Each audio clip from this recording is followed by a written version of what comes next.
For me, cyberbullying is here sa social media platforms, giving side comments like negative comments, harsh criticism, bashing, and to other people.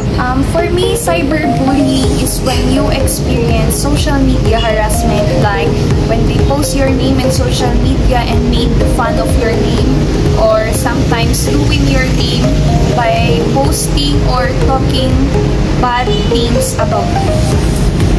So ang cyberbullying sa akin, ito ay tumutukoy sa panghuhusga gamit ang mga cellphone or using of the social media. So cyberbullying is one of the way to bully someone by using technology devices such as phones, computers, and among others. And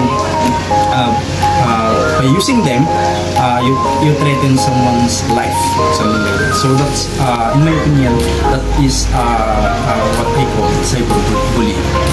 So, para sa akin po, cyberbullying is about bullying po online.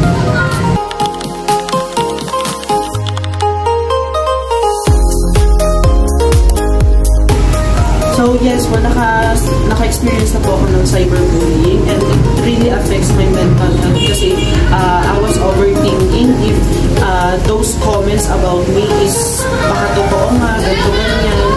Pero ngayon, na-overcome ko naman na siya na wala na lang akong pakit doon sa mga sinasabi nila.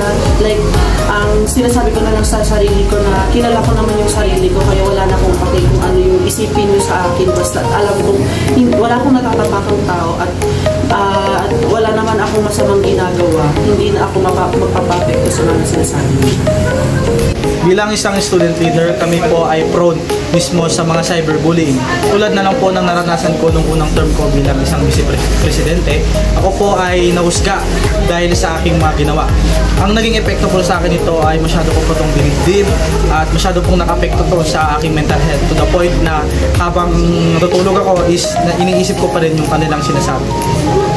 Though hindi pa ako nakaranas ng cyberbullying, but as an ambassador, isa lang sa may papayo ko para mas hindi tayo gaanong maapektuhan ng cyberbullying is yung mag-deactivate ko muna ng yung mga social accounts. Sa ngayon, kahit anong klaseng pag-threaten man nila sa'yo is walang magiging apekto kasi hiniwalay mo yung sarili mo muna sa mga technologies na alam mo yun yung tama.